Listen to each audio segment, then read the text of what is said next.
دل که لب تشنه به آبی سخن است، پخته و خام و خرابی سخن است.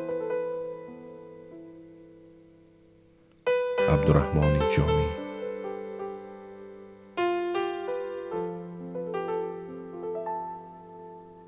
به سخن زنده شود نامی همه، به سخن پخته شود خامی همه. عبدالرحمن جامی.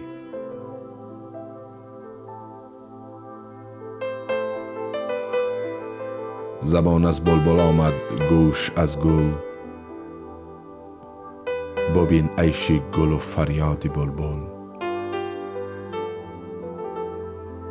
بدرالدین هلالی.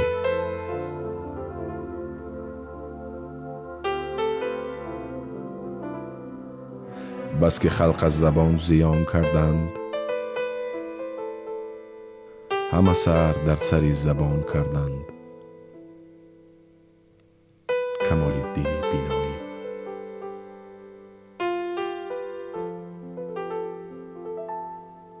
هست تیغ زبان ز تیغ بدتر، که این خورد بر تن آن خورد به جگر. مکتبی.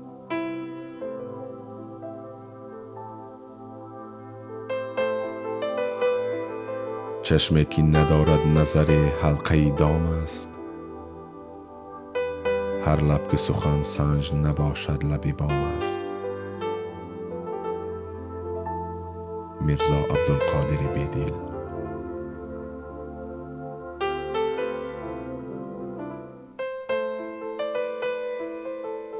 بی‌تمیزی های مردم از سخن پیدا شود، پیسته بی مغز اگر لب وا کند رسوا شود.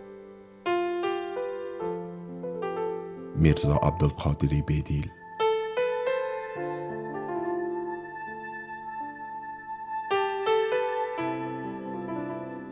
هر کی با زبان خود سخندان گردد،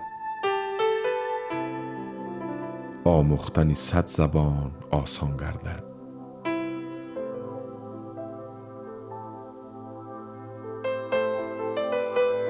نباشد عشق را جز عشق درمان، نشاید کرد سندان جز به سندان. فخرالدین گرگانی.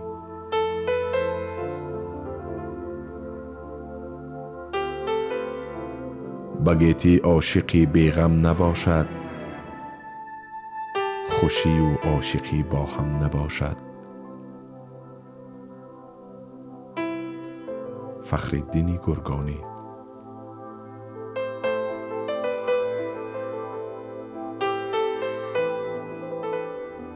دلی که از مهر باشد بی شکیبا، نه از گرما بترسد نه ز سرما. فخرالدین گرگانی.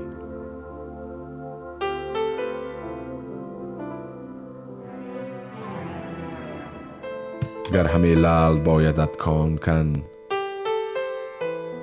ور همه عشق بایدت جان کن. ابوالمجد سنایی.